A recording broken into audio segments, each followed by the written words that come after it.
Hi boys and girls, it's Miss Blackburn here on the Blackburn Buzz, coming to read you another story of the day. As you can see by my fabulous accessory, I am going to be reading a story about Easter today. This is a silly story because it's actually titled the Easter Ribbit. I thought that was an Easter rabbit. That's why this story is going to be so funny. It's a funny Easter story. Now, let me ask you a question. Do you really think that frogs wear Easter ears? No way. That's why we know that this story is going to be pretend. This is a pretend silly story, and I hope that you really enjoy it. Here we go. The Easter Ribbit by Bernice Chardiet and illustrated by Charles Micucci. Now, what did those big words mean again? Written by. You remember what that means? If they wrote it, that means they helped write our words in our story. If they illustrated it, that means they helped draw the pictures in our story. Okay, let's get started. The Easter Ribbit. Easter was coming. The bunnies were very busy making pretty Easter baskets, carrying jelly beans, and painting eggs. Froggy watched them from the pond. Sometimes he wished that he were a rabbit. They seemed to be having so much fun. Look at his poor face. What do you think? He's happy or sad? I think he's a little sad. Maybe he could convince Turtle to let him paint her eggs before they hatched. Froggy quickly ran over to the beach. Turtle was there, covering her eggs with sand. "Ribbit, Ribbit," Froggy called to Turtle. "It's almost Easter. May I paint your eggs?"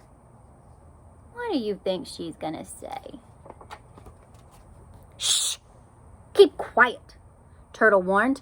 "Can't you see I'm trying to hide them? If you were to paint them, every bird in the forest would see my eggs and eat them before my babies could hatch and crawl into the water. Go back to your log and stop bothering me, Frog."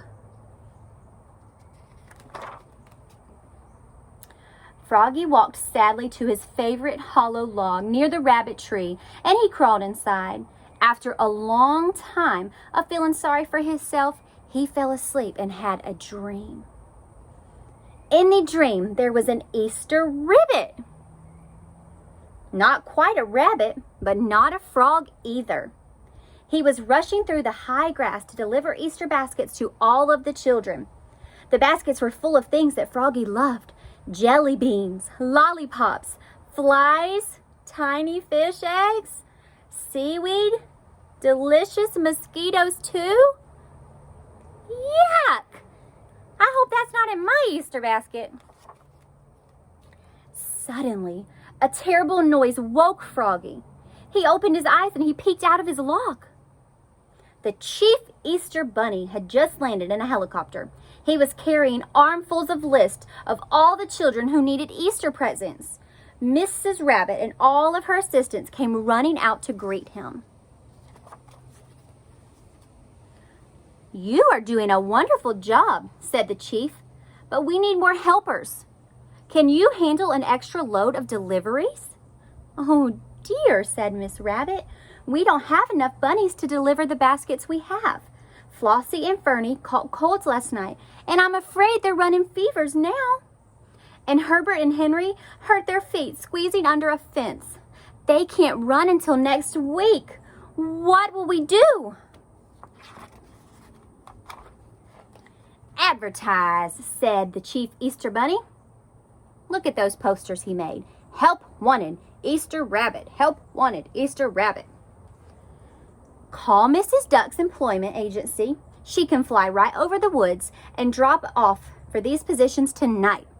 Miss Duck's a quack, but she may be able to help us." "All right," said Miss Rabbit. "We'll do our very best." Mrs. Duck was sound asleep when Miss Rabbit called, but she woke up and wrote the ad anyway. Unfortunately, Miss Duck was nearsighted and she did not spell the word right. She made a mistake. Instead of writing an ad for an Easter rabbit, she wrote an ad for an Easter Ribbit. Uh-oh. Help wanted, Easter Ribbit. One of the ads landed right on Froggy's log. Froggy saw it as soon as he woke the next morning. An Easter Ribbit, said Froggy. That's me. My dream has come true. Quickly, he wrote down Mrs. Duck's address and he ran to her office. Although she couldn't see well, Miss Duck suspected that he was looking at a frog. Nevertheless, Froggy was the only client who had come to her office for a very long time, and there wasn't a single rabbit in sight. Miss Duck ran to her storage room, cut out a big pair of paper bunny ears, tied them on Froggy's head, and then Miss Duck posted a big cotton ball on Froggy's to make him a rabbit tail. Froggy was divinely happy. He ran to Miss Rabbit's tree right away. Look at him, an Easter Ribbit. Miss Rabbit and all of her assistants were working feverishly to color the new eggs and fill the baskets. Glancing quickly at Froggy's big floppy ears, Miss Rabbit didn't even notice that he was an Easter Ribbit, not an Easter Rabbit. She pointed to the tall tower of Easter baskets outside the back door and told Froggy to start those deliveries. Froggy looked at those baskets and Ribbit, he hopped away. I'll never be able to deliver all of these by Easter, he said. There was only one thing to do. Quickly, he hopped down to the pond. Ribbitly as loud as he could, Froggy called all of his friends and relatives to come help him. Soon a crowd of frogs in all shapes and sizes leapfrogged to pick up the baskets stacked behind Miss Rabbit's tree.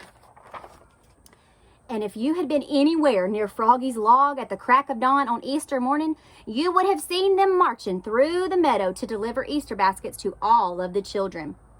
And at the head of the parade was Froggy, ribbiting a happy song. Look at his face now. Is he happy or sad now? Definitely happy. Look at this silly song he came up with. I'm a froggy in a hurry, and I've really got to scurry. Before the sun comes up, while all the kids are sleeping, I'll be hopping, sprinting, leaping, as happy as a pup. I can't be a rabbit, so I'll be a Easter Ribbit. It's true, I'm green, but if I'm seen, I really can ad-lib it. I've seen some Easter baskets, and everyone will cheer. A tisket, a tasket, the rabbit ribbit was here. The end. I hope y'all enjoyed that story, boys and girls, and I hope that you have a wonderful Easter. I'm missing you so, so, so much. I hope y'all have some fun with your families. Bye.